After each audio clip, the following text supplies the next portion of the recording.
Okay, just so you know, there's a lot of activities to do, on the slopes, Vail and Beaver Creek. There's also a lot to do in the backcountry, but you want to make sure that you're aware of how it works in the backcountry and be, advised about safety. I've got Dave Neely, who is a district ranger with the White River National Forest here today. Dave, good morning. Yeah, great to be here. Thanks for coming me. in. If you're in here, that means that things are going okay. You got a good crew out there doing things, and there's a lot of snow early season. There's a lot of snow and a lot of people getting out and enjoying their national forest. There's a ton of different recreation opportunities to have.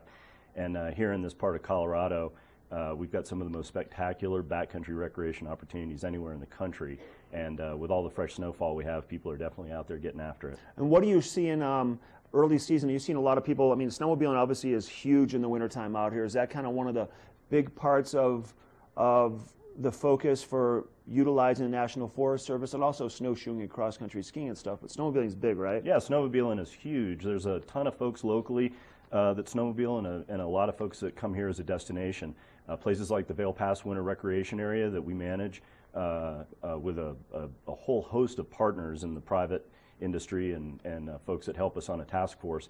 Provide some of the best just pure snowmobiling, and also snowmobile assisted backcountry skiing. That's big too. That's really more and more popular. Yeah. Yeah, and we're seeing, obviously it's early season conditions out there, but we picked up a lot of snow early season for us, and people are probably thinking, you know what, there's plenty of snow out there. I can just get out there and do it, but it's still early season and things haven't fully set up. So what do they need to know? What's the best way to educate people before they go into the backcountry? Well, first thing, they need to know where they can ride and where they can't. So we want folks to stop into our office or go online and look at our motor vehicle use map, which lays out those areas that are set aside for motorized recreation and those areas that are set aside for that quiet use, people that are out under their own power. So that's a start, and then they want to make sure that they've got the right stuff in their pack, that they're ready for almost any eventuality. Sometimes you think a day trip is going to be just a day trip, and then if you break a ski or if you throw a belt and don't have the right tools to fix it, you can find yourself out there for a while. So making sure that you got extra clothes, plenty of food and water, headlamps.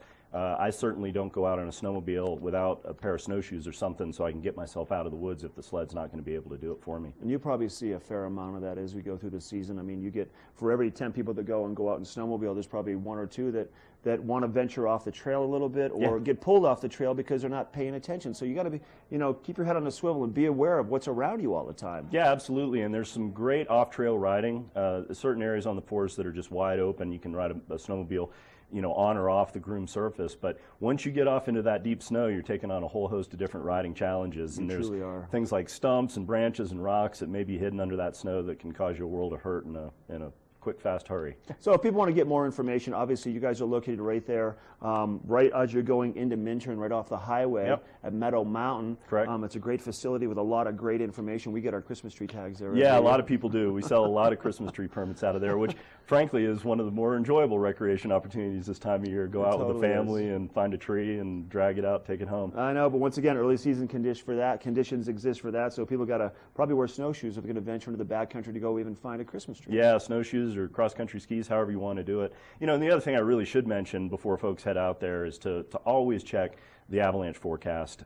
We live in a place with a notoriously challenging snowpack, and we're set up again for those early season conditions that we had with early snow, and then those warm days means that persistent slab avalanche danger it's going to be with us for a while. We got a lot of wind with the snow yesterday too, so I'm sure lee slopes are loaded up. And for anybody heading out, whether it's on a snowmobile, backcountry skis, or going to get a Christmas tree, just always be thinking about that slope angle and what might be going on around you that could make your day turn a lot different. Oh, it certainly can. This is great information. Thanks for coming in today, Dave. Always a pleasure. Good appreciate to it. see you again. So Dave with the White River National Forest came in to let you know about what it's like in the backcountry. Swing by the Forest Service location right there at Meadow Mountain on your way to Minturn, right off the highway at Dow Junction.